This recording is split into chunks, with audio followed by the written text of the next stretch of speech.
Welcome to Bookish Talk. We are back for another episode today. This is the show that encourages and enlightens bookish reading and empowers aspiring authors to write and publish their fiction or nonfiction story. I'm Paula Shepard, and I am honored, as always, to co-host this show with my friend and author of 10,000 Miles with My Dead Father's Ashes, Devin Galaudet. Hey, Devin, how you doing today? I'm doing great. How are you doing, Paula? I'm doing great. I'm really digging the snazzy shirt today. I try to work it out once in a while. Thank you. That's amazing. Well, today, Devin, we have a new author at Bookish, Melodie Donovan. She is the co-author of the book Invisible No More, Invincible Forevermore, inspiring stories from women who have gone from invisible to invincible. Ugh, I just got chills because I know what that feels like. Melodie's enlightening story will encourage our viewers to start with a book collaboration and build relationships with other authors to inspire greatness. And by the end of the show, we hope, we actually know that you will be inspired to find a mentor or a writing coach that inspires you to compose your book outline and start writing your first draft. That is a noble goal that we have here. So if you are watching, whether it be the first time or you've seen all our episodes, get down and write your legacy story. So we're going to jump right in today, Paula, with our virtual background, which is of the Seattle Central Library. At a time when libraries are perceived to be under the threat of shrinking public interest on the one side and digitization on the other, this library creates a civic space for the circulation of knowledge in all media and an innovative organization system that is an ever-growing physical collection called the Book Spiral. The library's various programs are intuitively arranged across 5 platforms and 4 flowing in-between planes, which together dictate the building's distinctive faceted shape, offering the city an inspiring building that is robust in both its elegance and its logic. The mixing chamber, located on the 3rd floor, is an area of maximum librarian-patron interaction, a trading floor for information orchestrated to fulfill an essential need for expert help. Librarians guide readers up into the book spiral, a continuous ramp of shelving forming a coexistence between categories that approaches the organic.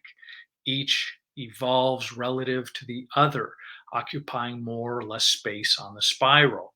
Upon the opening of Seattle's Central Library, the spiral's 6,233 bookcases house 780,000 books and can accommodate a whopping 1,450,000 books in the future. Paula? Wow. That's a lot of books.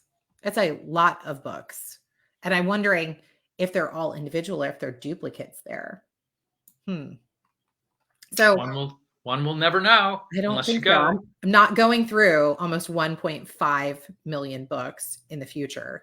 Not going to do it. So Devin, I've noticed over the last couple of episodes that our authors that we've had as guests don't really have much knowledge of Booktok on TikTok. Have you seen that? Have you noticed that? I have. And we're going to keep talking about it because I think it's an important marketing device and something to be aware of when you're writing your book. I agree, because there is so much insight for authors and publishers on Booktok right now. Publishing houses are paying Booktok influencers to create short videos to motivate followers to buy monthly book subscriptions, and an auto bill of $14.99. When you pay that small amount, you're actually going to get the choice of one brand new release book each month. And there's 5 options every month.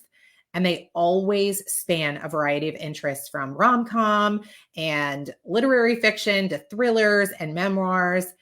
And this video that we're going to share is enlightening and encouraging for our next generation of authors. Morgan Book's ice cream cake videos first got her noticed on TikTok. With 2.8 million followers, now she's added her love of reading to the mix. Ice cream cakes and reading, pretty much my two favorite things. And then I had authors reaching out. They're like, hey, can you put my book cover on a cake and kind of talk about it? She's part of a growing online community of content creators on TikTok, highlighting authors and books using the hashtag Booktok. I can just put my phone right in there and film. One of her posts featuring a new title racked up more than 4 million views and boosted sales for the author. I would say the main thing is catching your reader's attention. The Booktok hashtag, now so popular, celebrities are trying to cash in. From the Booktok section at Barnes and Noble. Even traditional book publishers are taking a page. It's made us rethink an overall publishing strategy, which again was so long-tailed before, and it's getting us to think in real time, respond in real time. Penguin Random House says the impact on sales has been tremendous, and not just on new titles. One of its books, published in 2014, hit the bestseller list last summer after trending on Booktok. Since then, the publisher has been collaborating with content creators. Those creators were connecting with an audience, and things were growing and growing and growing. Oh my God! One of the company's Canadian books saw a jump in pre-sales of 600%, thanks to the platform. And retailer Indigo credits Booktok with a boost in profits in the first quarter of this year. Independent book author Maggie Ray is seeing the benefits too. Sales are rolling in, and what continues to surprise me the most is just seeing so many other content creators making TikToks about my book. I don't wanna lose you. It's marketing she didn't have to buy. A simple hashtag and creative videos giving a boost to an entire industry. Tashana Reed, CBC News, Toronto. I think that's amazing. I mean, the truth of the matter is, I think having any kind of platform that's specifically to promote reading and understanding and bring your world together, because that's what I believe books do, is a wonderful thing. I mean, I guess really I need to start building my own platform. What do you think, Paula? Well, I may have a TikTok account now, and I may be checking out Booktok occasionally. I feel like like TikTok has been one of those places where you don't go if you're over a certain age, and yet things like Booktok are really changing that narrative. So, well, Devin, in our Ask Devin segment previously, you answered a question from our website on the use of book outlines, if you can remember that far back. You shared the benefits of creating the outline, which is essentially a structured document that plans out and sequences the information that your story will include. It's the skeleton of your book, and it's used as the roadmap as you write. The book's outline is essentially an agenda of what you want to say and includes the main points or the events that you're going to write about in your book.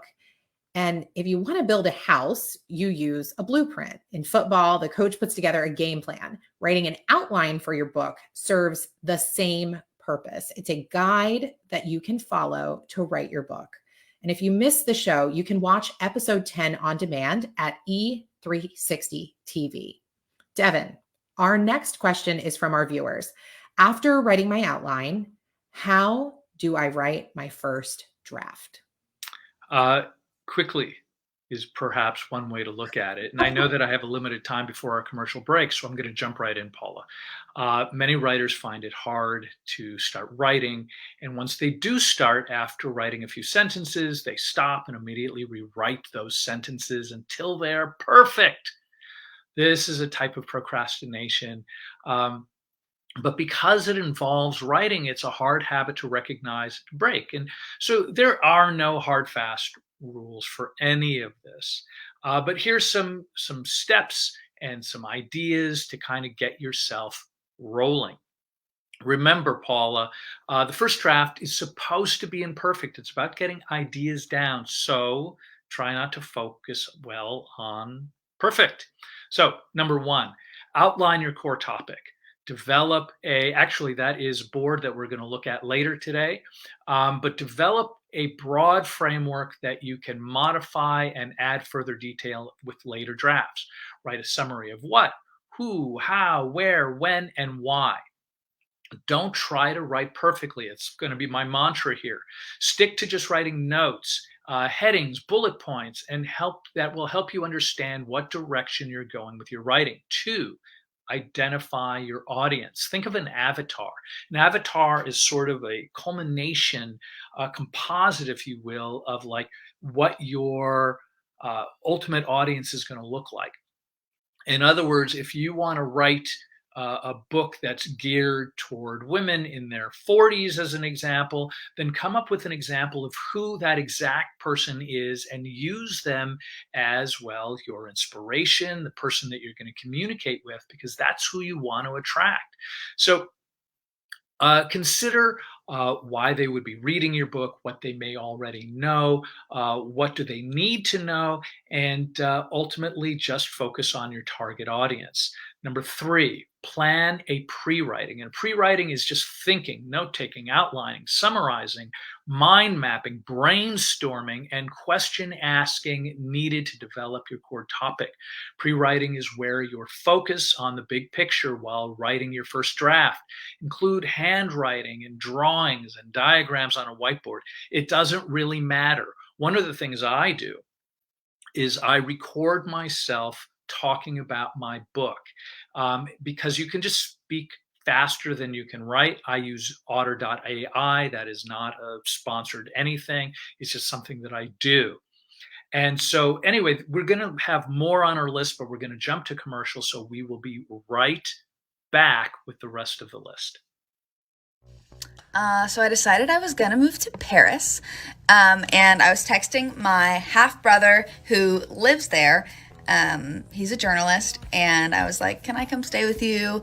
I didn't really give him a lot of info on why I needed to go there, but he was like, yeah, sure. So I'm texting back and forth with him. He's giving me details about instructions, how to come in, whatever. I get a call from him like right before I'm about to show up, and he's like, I'll come down and get you at the gate.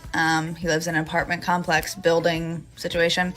And I get there, and he can't let me in. He doesn't let me in. Literally, I try to get help from a guy who's also going in the building, and he is so rude to me, but I watch him put the code in because I'm a genius. And I get in the car, I get in the building, I open the door to my brother's apartment, and he's literally not there. He doesn't show up all night, and anytime I ask any of his neighbors about him, his name's Ben, they're like, you shouldn't come here, you need to leave. I'm like, what is literally going on here? And so my brother's missing. I have no idea where he is, and none of this is true because it's the plot of a book. My life is simply not that interesting. But this is The Paris Apartment by Lucy Foley. This was so good. Book of the month, does it every time. It's incredible. Please go buy this book. It's a new release. And book of the month. Link is in my bio if you want to subscribe to them as well.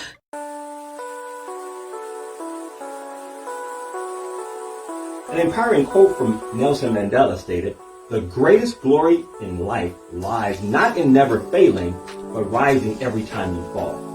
Encourage, enlighten, and empower.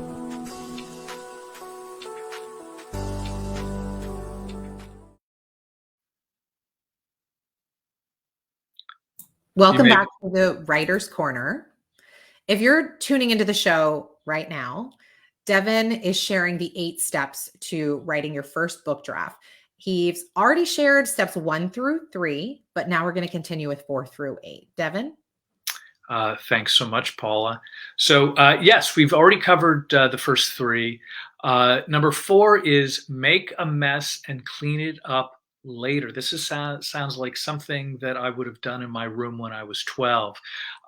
So your first draft can be messy, rough, and worthy of change, allowing yourself to remold your structure with successive drafts. Write bullet points, sentence fragments, and temporary paragraph headings. Avoid trying to write perfect sentences, as we've talked about in previous examples. Don't worry about being repetitive or boring, although, yeah, don't be boring. Avoid making your writing eloquent, stylistic, or succinct in the first draft. Just get it down. You will revise later, I promise. Number 5, write out details, but don't get bogged down by them. Really, my pearl of wisdom here is to write everything down. Go into whatever detail inspires you. Allow characters to live and breathe. Get specific and make sure the vision and the pictures in your mind make it down to the page, or at least enough detail so you have a clear image to make the scene or moment in your book soar. Aim to produce a first draft that reflects your main ideas. However, there will probably be little holes in your plot, character development, things that aren't quite perfect. Allow yourself to return later to point to bridge the gaps or go in a completely different direction if you're inspired. Paula, I gotta ask, how are you doing with numbers 1 to 5 so far, especially with regards to your book? Well, I have a real hard time with number 4, that making a mess and cleaning it up. So being an achiever, a high achiever, makes it difficult for me to not want to do it right the first time. But if we go back to your step 3, and you mentioned using something like Otter AI or voice notes, I do a really good job when I do that. So I've been leaning into doing what works for me, and that is speaking out my thoughts versus forcing myself to simply type them into a document or write them on a piece of paper. So in those respects, I'd say it's going pretty well, full steam ahead. I love that. And by the way, just as a reminder, these are just some ideas that may help you as a writer, as a first-time writer, just get the ball rolling. That's the most important piece here. Number 6, start writing without engaging your inner critic. This is really easier said than done. Don't worry if your first draft doesn't make complete sense. Don't worry about the reader in the first draft. Don't worry about that you're not completely sure about what you want to say or what your final conclusions will be. Give yourself time to develop and improve your thinking as you work through successive drafts. By not writing perfectly, as we've said over and over here, your first draft, you are allowing yourself to easily chop it up, delete, or dramatically change what you have written. Number 7, depending on the genre that you're writing in, don't kill yourself over the research in this first draft. Get the general ideas. Don't stop if you're unsure about a particular fact. You'll get there, I promise you. You're going to write more than one draft. If you realize you need to look something up, instead try writing reminder notes to yourself directly in your draft in hard brackets and make time to follow up later. Try to do your research before and after each draft. When you can allocate time for writing, just write. When you have finished your first draft, you can review and identify topics that require further research. And finally, number 8, don't seek feedback yet. Trust me, you will have loads of time to get feedback.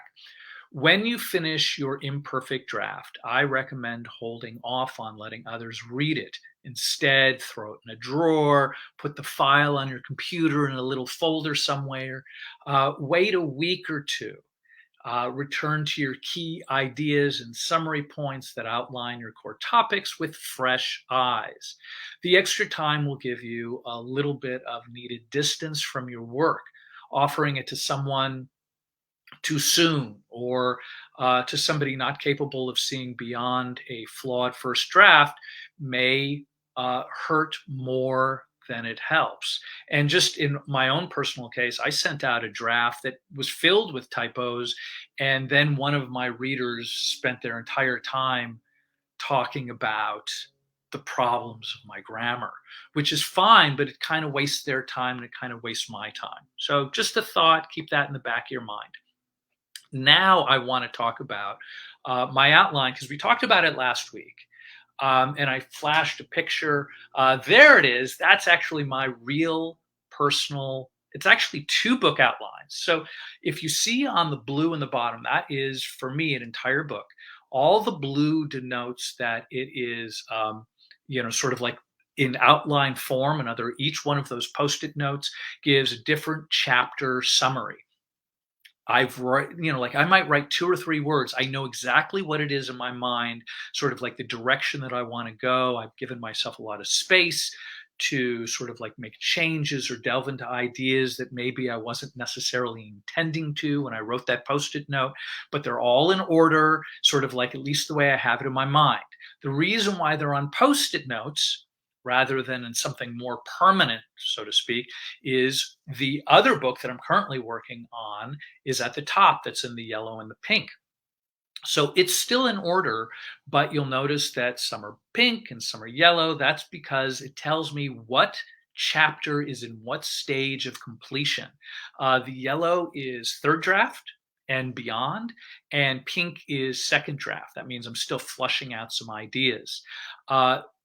Because they're on Post-it notes, and you'll see that there's sort of like a scattering, like the first 4 rows are kind of together, and then below that there's a bunch of sort of random Post-it notes. Those random ones are sort of like chapters that I'm like, I don't know if it actually fits in the book, and I don't know if it fits in the order that I initially put it in. So I've pulled it out so I can reorder these Post-it notes however it is that I want to. So right now, what you're looking at is the first 4 rows is the current structure of the book. And then the others are sort of like, maybe they'll fit in, maybe they'll be trashed, hard to know. But that's kind of the way I work with my own outline.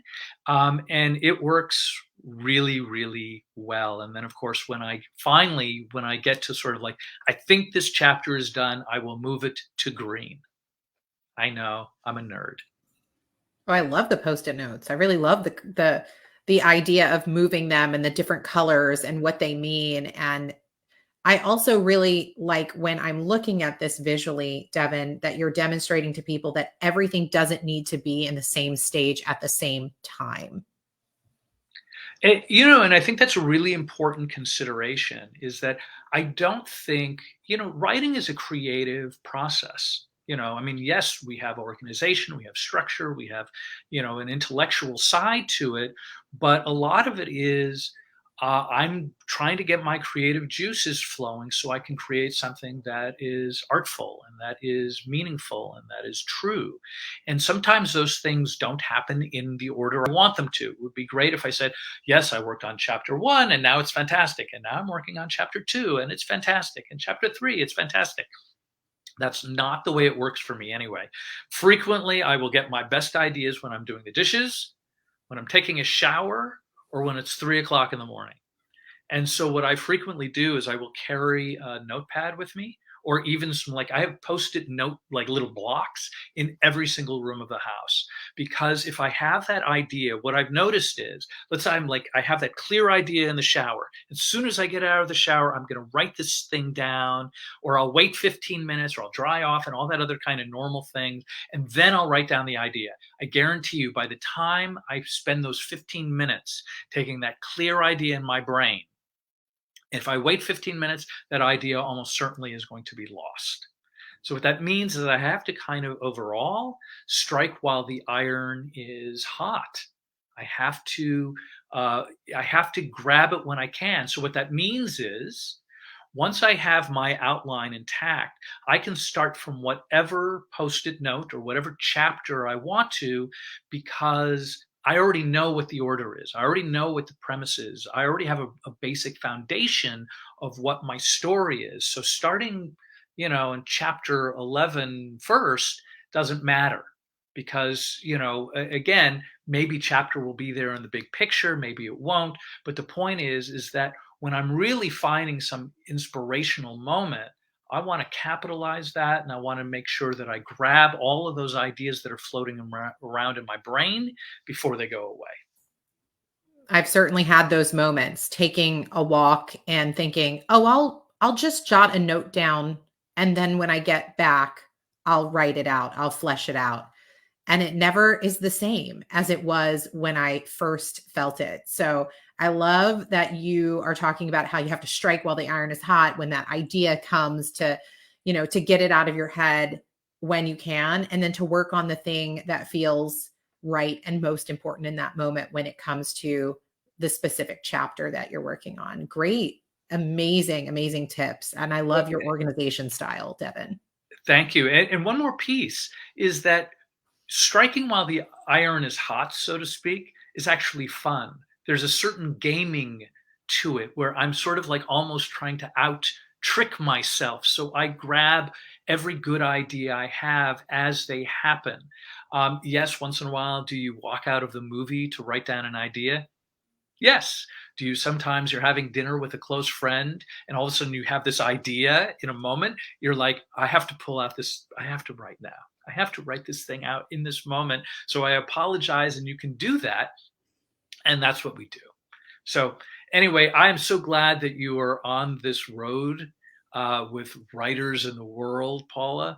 I love that. Any other final words before we go to break? Oh no, I'm excited to meet our guest coming up next.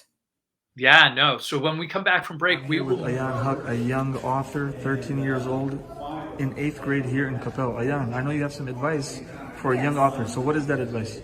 So my first tip that I'd like to give to people who want to write is never be afraid of writing anything. Write whatever comes to your mind.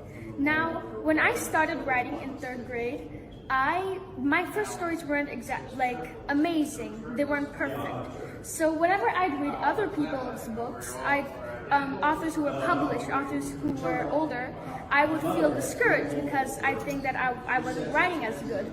So, but one thing that I've learned now that I've published stories is you should never be afraid of writing. That whatever you write will be good and you will get better. So my second tip is that there are no rules to writing. You can do whatever you want in writing. Whatever you want to write, whatever comes to mind is perfect. You can do what you want and you can always edit it later. There's no reason not to write anything that you want. As long as you're having fun, as long as you're enjoying it and you like what you wrote, then definitely keep going. And finally, everyone has their own style of writing. I know that I will write differently than another person. For example, you might be writing differently than what your favorite author might. Everyone might like description. They might like describing things in stories. They might like having dialogue. They might like making very vivid settings, like a fantasy or something. And yes, so that's definitely one thing that I want everyone to know is that everyone has their own style, so never force yourself to write one way because you learn also, along the way you will learn how you want to write. Yes, thank you very much.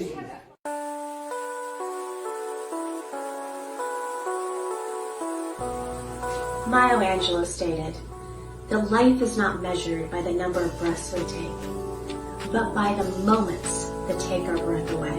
Encourage, enlighten, empower."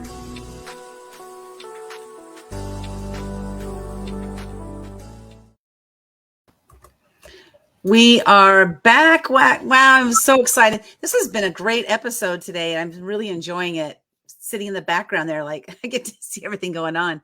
I want to welcome you all to Author's Corner. Our mission here at Bookish is to encourage, enlighten, and empower aspiring authors to write and publish their story.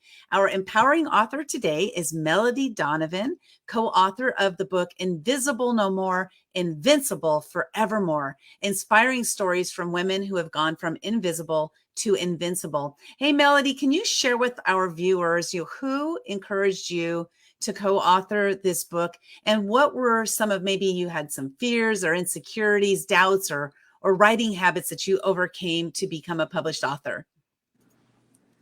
I would say, well, Lynda, of course, you may not know this, but in case you don't, you inspired me to be part of this book, as well as some ladies at a co-working space here in Indianapolis, who also have encouraged me along the way.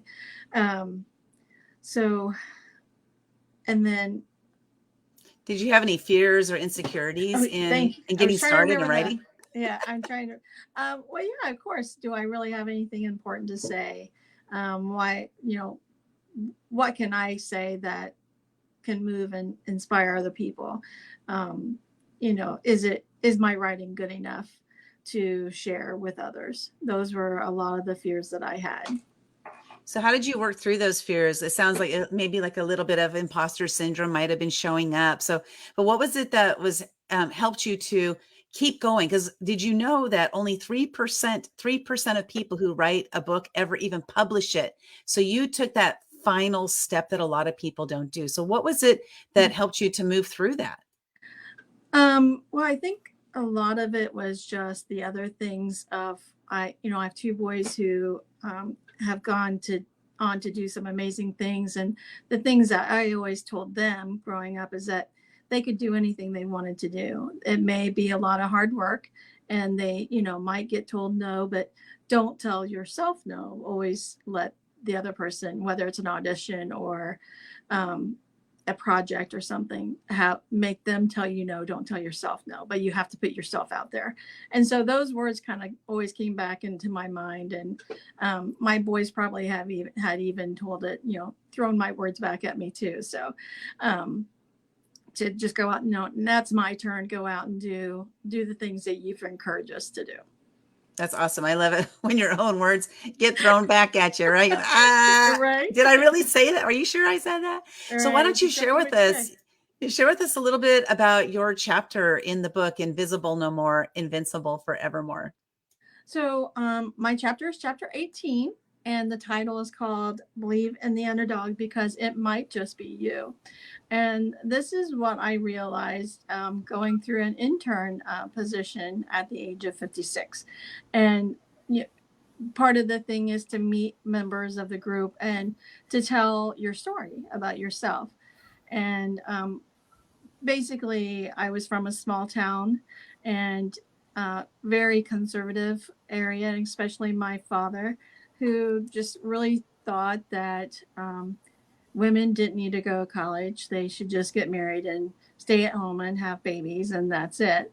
Well, he had 3 daughters, so all very strong-minded, and even as I was moving into college, he said, if you want to drop out of school to get married, that's fine by him. And I basically just looked him in the eyes and said, I won't be dropping out of school for any man. So I was very determined, and it's kind of, someone asked me once, well, do you think you did those things because he told you couldn't do them or you shouldn't do them? And so, maybe it was his like reverse psychology. And it's like, yeah, I don't think my dad was doing reverse psychology. But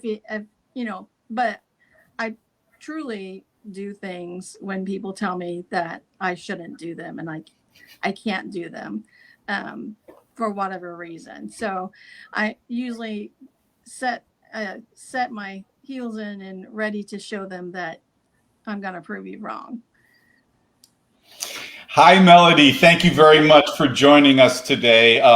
Today's actually my birthday, so thanks everybody for the birthday wishes. Happy birthday. Exactly. And it's funny, I was talking to my speaker coach this morning about how we need to keep in tune with the younger generation, and that I'm a year further away from that. But this Booktok thing has been fascinating to see, particularly when you think about marketing, and my layman's perspective is getting your book on bookshelves. So it's been fascinating getting my head around what Booktok has to offer. It's become a great way to get your books in the hands of young people. So Melodie, my question for you is, what marketing strategies have you found successful and what have not been successful? Well, not putting anything out on Facebook is what's not been successful. You definitely have to get out there on all the different medias and really just be willing to talk about it and share your story. And that's the biggest thing I've done, is just shared my story with anybody who will listen if they ask me for advice or how did I get through something. But I would definitely take advantage of anything that could come your way. And I know I need to do more of it. So whether it's Facebook or TikTok or Instagram, just get it out there. Yeah, it's definitely the holy grail for authors today, to get your book out into people's hands. So good luck with that whole marketing strategy. It's very important. But hindsight being 2020, what lessons have you learned that could save others time and money in your journey? On book publishing? Yes. Just find a good publisher and listen to everything they're saying, And I guess that's the biggest thing, is just make sure you have a good publisher and take their advice on, they obviously know what they're doing. That's why they're in that business. I love that. So Melodie, since becoming an author, what advice would you have for somebody else who's sitting there, they're on the fence, they're not sure like if they should do it or not? What advice would you have for that person? I would say just start writing. I think Devin mentioned it too. Just start writing and try and shut those inner critics off, and don't even edit your stuff. Just write and just put it away and then come back to it in a few days. I think it's just really important just to get the words on paper. And I'm really the type of person who I need to write it out and not type it into my computer with Word or whatever. Just writing it in a journal was what helped me out a lot. I think the key there is, find what works for you, because, some people could say, like for me, I dictate into my phone or I dictate onto my computer, and that helps me. But then when I first started, I would write everything, but then I would forget where I put my my notes. So that didn't do any good. But it's like, find what works for you and just get started, just like Melodie said. So Melodie, what can we expect from you? Like what's coming up next for you? And how can we here at Bookish Talk support your mission? Well, I am a collaborator author in another book coming out March 29th. It's the book I read, and it's 50 authors this time, men and women. And we're just each talking about a book that we read that inspired us to move forward with an obstacle or just in life in general. So that's coming out March 29th, and really excited to, some of the authors are the same from the my first book, and then there's a lot of new authors.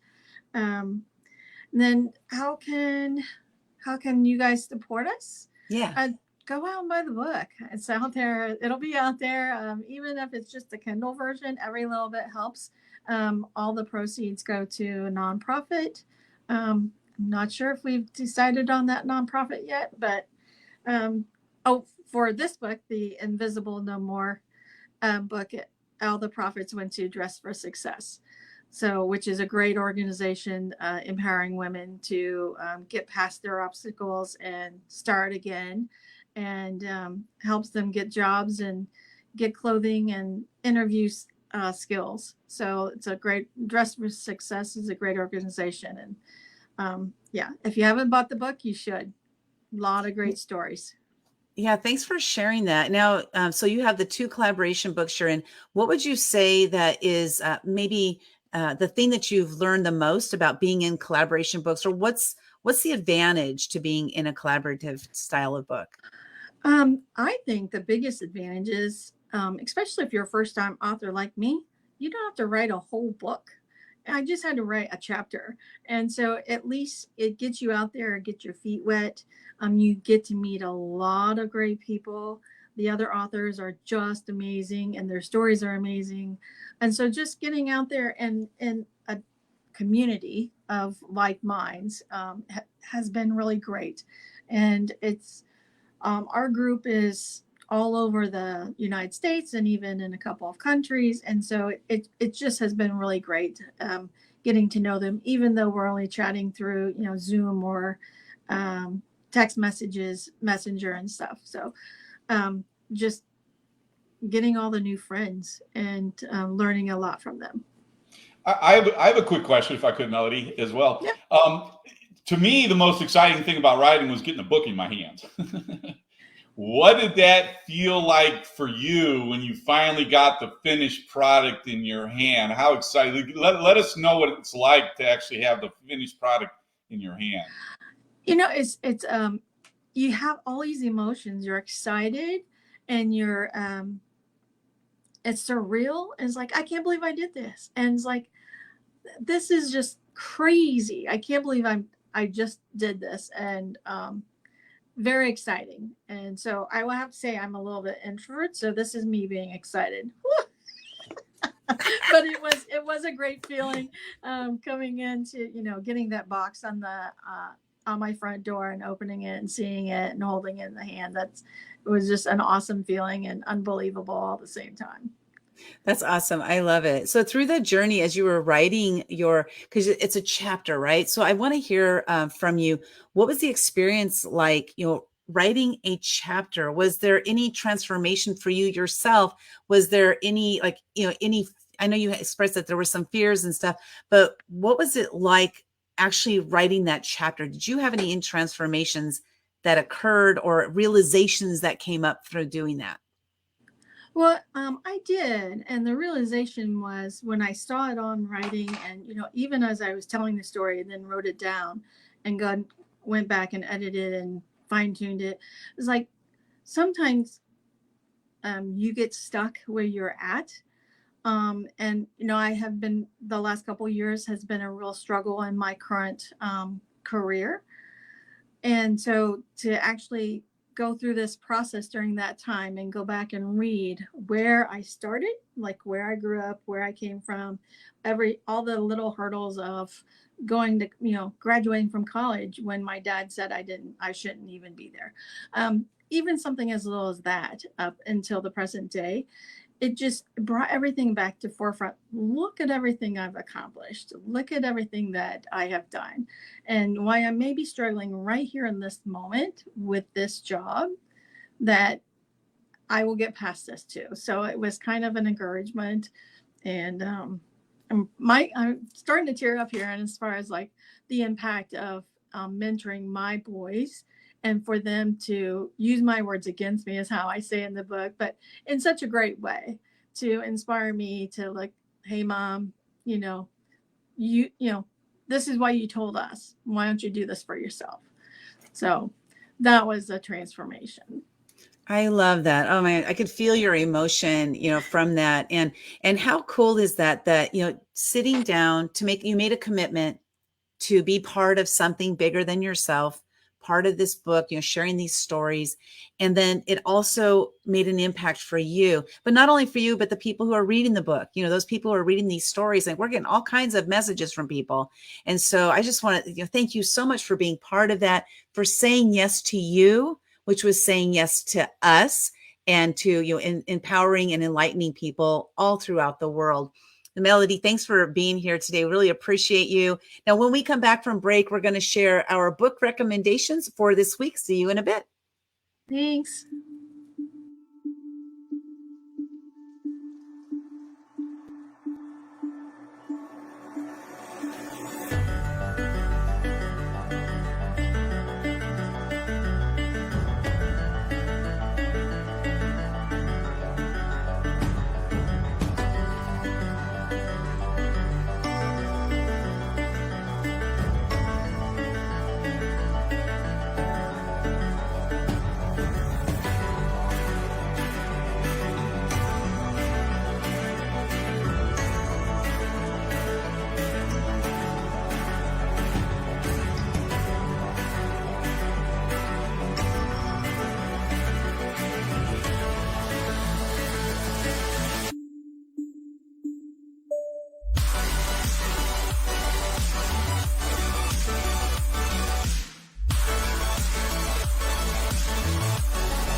Brian Tracy once said that optimism is the one quality most associated with success and happiness more than any other. Courage, enlightenment, and power.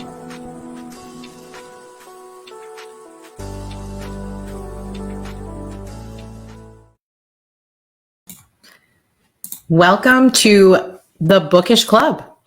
This is a segment where we share our personal book recommendations with you, with the goal of encouraging you to venture outside of your comfort zone and explore different genres of books. Our book of the month recommendation is Think and Grow Rich by Sharon Lechter. And if you have not gotten your hands on this book yet, I highly recommend it. I completely binged it on Audible. You can grab a hard copy on Amazon or go to your local bookstore to get one. This book is life-changing for women. If you've ever read the original by Napoleon Hill, Think and Grow Rich, and you're a woman and you couldn't quite get into it, this is a great alternative. Tim, I am excited to hear what book you have for us this week. Thank you very much, Paula. If you haven't figured it out yet, I am a history fanatic. And of all the history that I've read, this one is probably the most fascinating of all the history that I've read, and it's King Arthur. It's, in fact, I'm going to begin by highlighting the author. I can't say Arthur and author. By highlighting the author, Norma Lorre Goodrich. She has basically written a historical account of the King Arthur story. So let me just read it real quick. Goodrich uses excellent practical pursuit of getting her historical evidence. Knowing Old French and having many strings of critical foreign words that relate to her research was hard on some of the brain-dead critics. There's a whole industry of studying King Arthur, by the way. Old French was spoken by Arthur. Norma died at 89 and spent her whole life studying this material. So a quick history lesson. Rome imploded in the 5th century. The northernmost border of Rome was Hadrian's Wall that is in the very middle of England. And when Rome imploded, all of the people that lived there left. And it left a power vacuum in the middle of England. And that's where King Arthur's story takes place in the 6th century. It was a matriarchy society, so women were actually in control. What the king would do when he would marry the queen and murder her because he could get her property. And Guinevere apparently owned the castle on the western bank of England, and there was a very profitable tin mine, so England was profitable. Lancelot was her protector, not her lover. And the point is in the 12th century in England, France, and Germany, they wrote the Grail novels. So it's King Arthur, the Holy Grail, Guinevere, Lancelot, Percival, and turned that barbaric story into a romance novel. And what's interesting about it, I'm not getting any religious conversation, but they had to kind of tell the novel with sort of sleight of hand words, so to speak, because you can't put men and women in equal proximity in the patriarchy nature of the church. That's all I'm going to say about that. But the point is, in the footnote on this, in my mission to teach couples how to create lifelong marriages, is you cannot have romantic love when one is in control. And so men have been in control for thousands of years. And now the solution, equality, the story that started in the 12th century of romantic love is now possible because of the final piece of the puzzle of equality. But romance started with the King Arthur novels. And not to mention, not every movie, but almost every movie today has a hero, has a protagonist, and has a love interest. And that all started with the Grail novels from the 12th century. Fascinating a group of books to read. But if you want to get your head around some great historical development and then take it to romantic love, read the Grail novels and with King Arthur and Guinevere. Fascinating series of books to read. I can tell by the sheer look on your face, that joy that you really love this book. Love those stories. Really love this book. Well, I am going to talk about relationships in my book this week too, but on a different level. So human-centered communication. It is a business case against digital pollution. You know, last week I talked a little bit about this with my digital minimalism book. This book is absolutely incredible.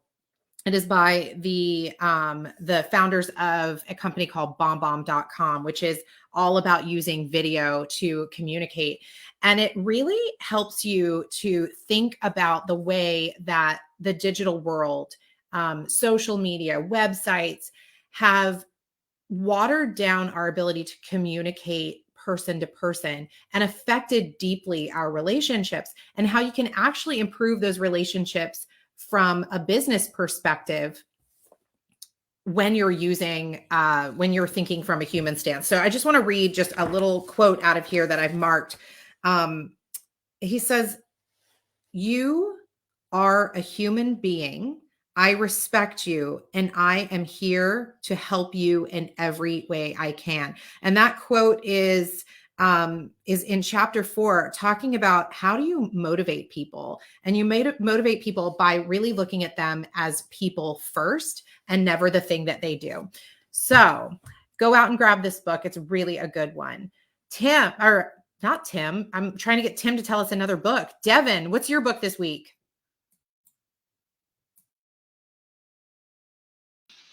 My book this week is the Wind-Up Bird Chronicle by Haruki Murakami.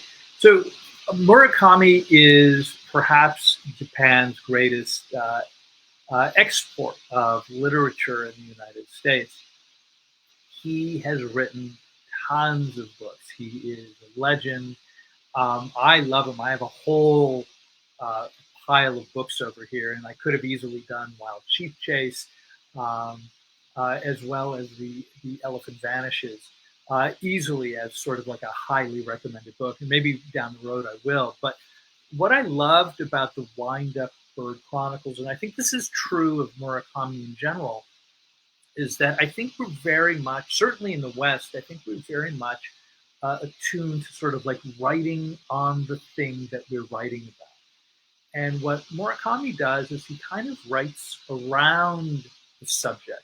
And what I will say is, I don't have time to read from it today, but this book is insane. Like, I mean, it is absolutely crazy. It is going to go to places you can't believe. It can be very intense in times, and very subtle as well. And literally, I'm a grown-up person, and there are 2 scenes in this book that gave me nightmares. It is remarkable. One is physical and one is psychological. It is absolutely brilliant. If you want to have like really your mind blown in a great many ways, this is one of the more imaginative books you're ever going to read. And I think we're going to be headed to our commercial break. And before we do that, Bookish Talk is sponsored by Pivot Point School. If you are pivoting from employment to entrepreneurship, they will point you in the right direction. Visit thrivingwomennetwork.com to learn about their 10-week online course about how to write a business plan. Spring semester begins April 28th. We'll be right back. Choice and opportunity, the foundation of the Capital Choice mission. We believe everyone has the choice to take control of their own financial independence, and we want to give more people the opportunity to achieve their goals. At Capital Choice, we help make financial wellness a reality, and you can be a critical part of the charge, a part of something bigger. Our associates are more than just salespeople to us. We're a team, a family that supports each other, and we have fun doing it. We want you to succeed. So we offer mentorship and training to help you get comfortable with the industry and serving clients. Our goal is to get you to a place of independence, to be in business for yourself. You choose how to grow, and we'll never take that away from you. Your business focus, how you build your team, how you serve clients, how high you climb, full-time versus part-time. The sky's the limit, and we'll be there for help and support along the way. At Capital Choice, we are passionate, empathetic, real. We give everyone equal opportunity, but you have the control and make the decisions. Want to see what you can achieve with more choice and opportunity? Join our team and find freedom with Capital Choice. Your business, your choice.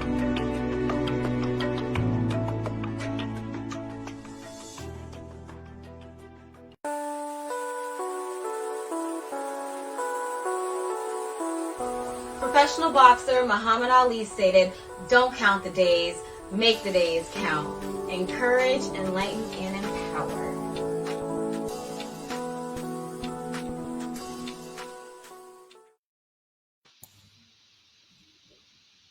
We encourage our viewers to not limit yourself to one category of book or literature, because you don't know what you don't know.